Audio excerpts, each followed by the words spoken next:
Cinematography మంత్రి ఉన్నట్టా లేనట్టా? లేకుంటే ఏదో మీదికి అందరు తెలిసేటట్టు ఆయనకు ఆ పోస్ట్ ఇచ్చి వెనక మళ్ళా ఆయన పని ఇంకెవరైనా చేస్తుర్రా? అసలు ఏమనుకుంటుంది సర్కారు? ఎందుకని ఈ మంత్రి పోస్టు గాల్లే మెడలు కట్టనికి తప్ప? అయ్యయ్యో! ఇది నేను గాదు. ఖుద్దు మన సినిమాటోగ్రఫీ మంత్రే అనబట్టిండు. ఈ 'అఖండ 2' రిలీజ్ అన్ని పంచాలను దాటుకొని థియేటర్లలోకొచ్చిందిరా అని సంబరపడే లోపే కోమటిరెడ్డి వెంకటరెడ్డి సార్ ఎంట్రీ ఇచ్చిండయ్యా. అసలు 'అఖండ 2' సినిమా టికెట్ రేట్లు ఎట్లా పెరిగినాయి? ఎవరి అనుమతితోని పెరిగినాయి? టికెట్ల రేట్లు పెంచుతున్నట్టు నాకు తెలవది.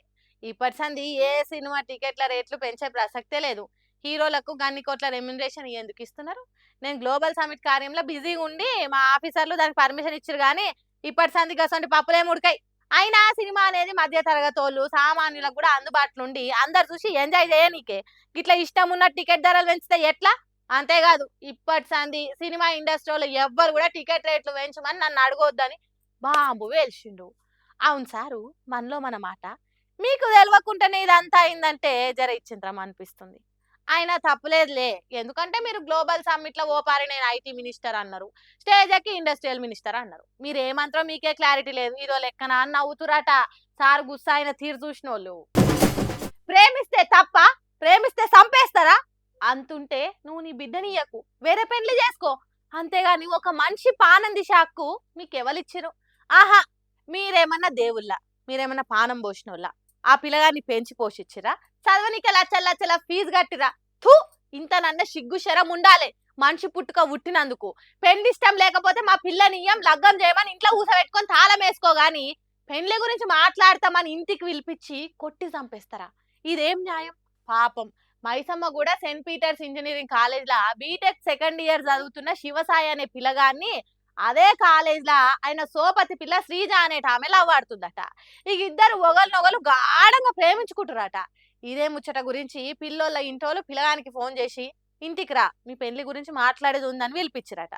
మరి ఒక్కలు కొట్టిర్రా లేకుంటే ముందే బందోబస్తు వేసి ఏమన్నా ప్లాన్ చేసిరా తెలియదు కానీ ఏడి కాడికి బ్యాట్లతోని పొట్టు పొట్టు కొట్టి ఓ రూమ్ లో దాచిపెట్టిరట. పాపం అప్పటికే శివసాయి గిల్ల గిల్ల కొట్టుకుంటుంటే భయపడి ఏం తెలియని చుక్క పూసలు లెక్క దగ్గరలో ఉన్న దావఖాన్లో చేర్పించిరట. అప్పటికే పానం పోయిందట. ఏంది కథ, ఇదేనా పద్ధతి అని పిల్లోళ్ళ ఇంటోళ్ళను పోలీసులు నిలదీస్తే ఏం తెలియని చొక్క పూస లెక్క కవరింగ్ చేస్తుందా అమ్మ. ఇడ గమ్మత్ ఏంటంటే ప్రాంత భేదాలతో ఏమన్నా గిట్లా చేసిరా అంటే అది కాదు, ఇద్దరిది ఆంధ్ర అని. పోనీ పిల్లగాడేమన్నా గతి లేనోడా అంటే అది కాదు, జాగభూమి 5 ఎకరాల దాకా ఉంది. సరే ఇవన్నీ కాదు, అసలు పెళ్లి చేసుడే ఇష్టం లేకుంటే వార్నింగ్ ఇచ్చి ఈయనకుంటే పోలీసులకు చెప్పి కంప్లైంట్ ఇచ్చినా అయిపోతుండే గాని ఇంత ఘోరంగా కొట్టి చంపి ఓ నిండు పానాన్ని బలిగొన్నారు. పట్టుమని 20 ఏండ్లున్నాడు. ఏం చూసిండని జిందగీలా? అప్పుడే వాళ్ళ అమ్మ నాయనల దగ్గరికి సాగనంపిర్రు. ఆవు పిల్లగానికి అమ్మ నాయన కూడా లేరట, అన్ని వాళ్ళ పెద్ద నాయననే చూసుకుంటాడట. చదువుకుంటాడని గింత దూరం పంపినా గానీ ఇట్లా పొట్టన పెట్టుకుంటారని అనుకోవాలనుకుంటా గొట్టేడుస్తురు. పోలీసులు అయితే స్టేషన్ లేచిర్రు, గట్టిగా మైలపోలు తీయండ్రి సార్ అని సోపతి గాళ్ళంతా అలా దోస్తుకు న్యాయం కావాలని కొట్లాడుతుర్రు.